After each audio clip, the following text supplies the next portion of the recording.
Un agent de 80 ans exécutait une mission d'assassinat. Mais sur le toit il y a une meute de chiens de chasse-couche. Quand l'âge tire fort, le crochet attrape le collier d'un chien. Le chien est complètement perdu. À ce moment l'âge ne se doute de rien. Il commence à grimper le long de la corde. Plus il monte, plus le chien se retrouve suspendu dans le vide. Il est sur le point de passer de l'autre côte. Soudain il croise le regard du chien.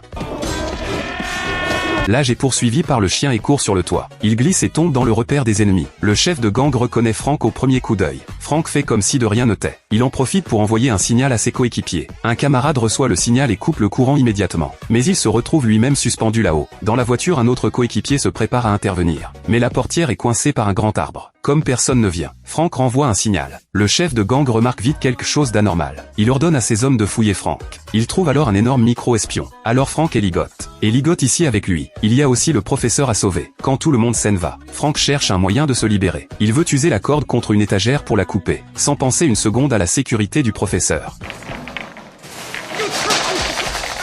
À force de se balancer, ce qui tombe devient de plus en plus gros.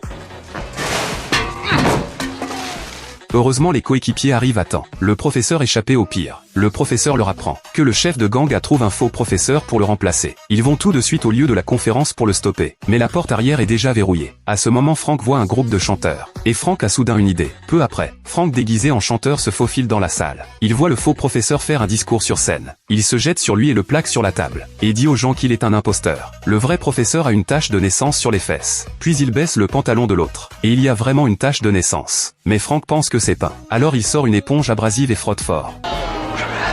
À ce moment les coéquipiers attrapent le vrai imposteur, et révèlent la vérité devant tout le monde. L'occasion parfaite de dévoiler le plan du chef de gang. Tout est découvert, le chef de gang s'enfuit en panique. Et il enlevait en même temps la femme de Frank. Frank se lance à sa poursuite, et un violent échange de tirs commence.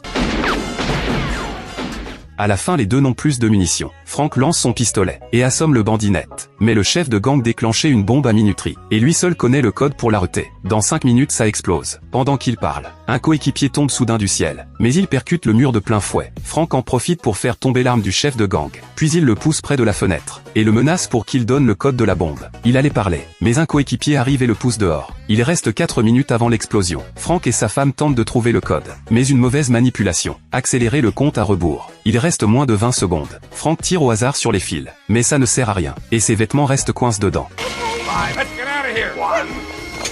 En fait il suffisait de couper l'alimentation. Au final Frank désamorçait la bombe. Et reçoit les félicitations du chef de l'État. Et on le nomme détective aux cheveux blancs.